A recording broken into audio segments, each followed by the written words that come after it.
منگل کے روز ٹرمپ نے ٹروتھ سوشل پر پوسٹ کیا، یہ کہانی کہ امریکہ ایران کو $300 ملین دے رہا ہے ڈیموکریٹس کی پھیلائی ہوئی فیک نیوز ہے، یعنی یہ ایک جھوٹی خبر ہے۔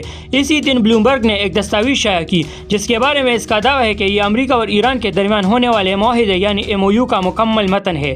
اس 14 نکات پر مشتمل دستاویز کے چھٹے پوائنٹ میں لکھا ہے، امریکہ اپنے علاقائی شراکت داروں کے ساتھ مل کر ایران کی بحالی اور اقتصادی ترقی کے لیے ایک جامع منصوبہ بنانے کا پابند ہے، جس کے لیے کم از کم $300 ارب کے فنڈز کو یقینی بنایا جائے گا۔ 300 ملین نہیں بلکہ $300 ارب، یعنی اس رقم سے پورے 1000 گنا بڑی رقم جسے ٹرمپ نے فیک نیوز کہا ہے۔ تو اس ویڈیو میں ہم باریک بینی سے دیکھیں گے کہ اصل میں اس دستاویز کے اندر کیا ہے، اس $300 ارب کے فنڈ کا پورا سچ سامنے لائیں گے اور یہ سمجھائیں گے کہ ٹرمپ کے لیے سیاسی طور پر یہ بات جتنی بھی شرمندگی کا باعث ہو، یہ مڈل ایسٹ کے لیے واقعی ایک بہت بڑی خوشخبری کیوں ہو سکتی ہے۔ اس فنڈ پر بات کرنے سے پہلے آئیے خود اس MOU کو دیکھ لیتے ہیں جس کی تفصیلات بلومبرگ نے سامنے رکھی ہے۔ اگر موٹے طور پر دیکھا جائے تو یہ بالکل ویسا ہی ہے جیسی ہمیں امید تھی، لیکن اس کے اندر دو چیزیں ایسی ہیں جنہوں نے واقعی سب کو حیران کر دیا ہے۔ پہلی حیران کن بات ابنائے ہرموز کے بارے میں ہے۔ ٹرمپ نے اپنی ٹروتھ سوشل پوسٹ میں جو دعویٰ کیا تھا، یہ معاہدہ اس کے برعکس ایران کو اس بات کا پابند نہیں کرتا کہ وہ فوراً یا مکمل طور پر اس سمندری راستے کو کھول دے۔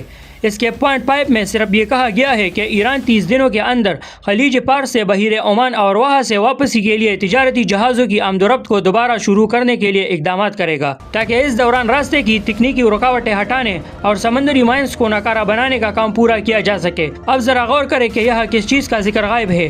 اس MOU میں ایران پر ایسی کوئی واضح پابندی نہیں لگائی گئی کہ وہ اس راستے سے گزرنے والے جہازوں پر کوئی ٹول ٹیکس یا سروس فیس اصول نہیں کر سکتا۔ یہ صرف ایران سے اس بات کا تقاضا کرتا ہے کہ وہ بحری ٹریفک کو دوبارہ جنگ سے پہلے والی سطح پر لانے کے لیے کام کرے۔ یہ ٹرمپ کے پبلک بیانات کے مقابلے میں کہیں زیادہ نرم شرط ہے، کیونکہ ٹرمپ تو اسے مکمل، فوری اور بالکل مفت بتا رہا تھا۔ دوسری حیران کن بات پابندیاں ہٹانے کا وہ پیمانہ ہے جس پر اتفاق ہوا ہے۔ ہمیں ہمیشہ سے یہ امید تو تھی کہ اس معاہدے میں پابندیوں میں کچھ نرمی شامل ہوگی، لیکن امریکہ نے جس بات پر حامی بھری ہے وہ اس سے کہیں زیادہ بڑی اور حیران کن ہے۔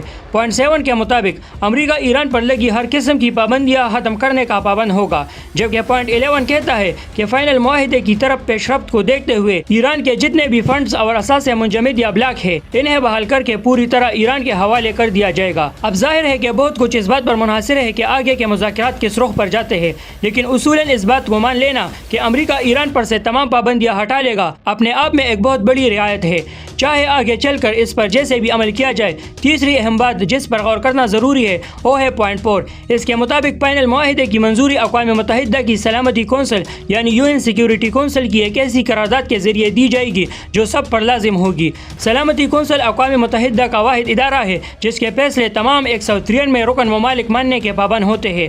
اس کے 5 مستقل اراکین ہیں، چین، فرانس، روس، برطانیہ اور امریکہ، جنہیں مجموعی طور پر P5 کہا جاتا ہے، اور ان کے ساتھ 10 غیر مستقل اراکین ہوتے ہیں جو 2 سال کی مدت کے لیے باری باری آتے ہیں۔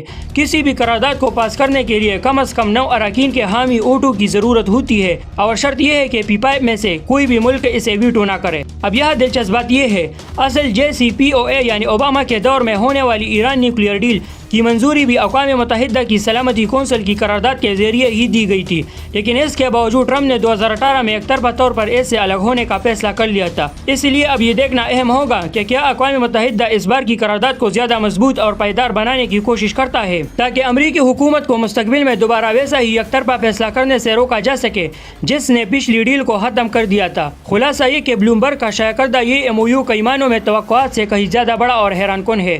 اس میں ابنائے ہرموز کی شرط اتنی سخت نہیں ہے جتنی بتائی جا رہی تھی، اور پابندیوں میں اتنی بڑی چھوٹ دی جا رہی ہے جس کا کسی کو اندازہ نہیں تھا۔ اب ذرا اس فنڈ کی بات کرتے ہیں۔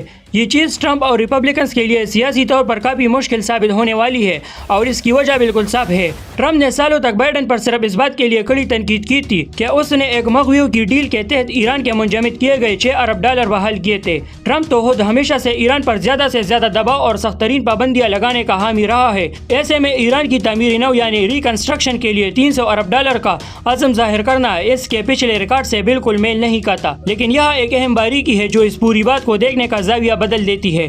یہ فنڈ امریکی ٹیکس دہندگان کے پیسوں سے نہیں دیا جا رہا۔ امریکہ ایران کو $300 ارب کا کوئی چیک لکھ کر نہیں دے رہا۔ اسی منگل کو شائع ہونے والی رائٹرز کی ایک الگ رپورٹ کے مطابق یہ پیسہ بنیادی طور پر پرائیویٹ کمپنیوں کی طرف سے آنے کی امید ہے، جنہوں نے رائٹرز کے مطابق پہلے ہی $150 ارب سے زیادہ کی حامی بھر لی ہے۔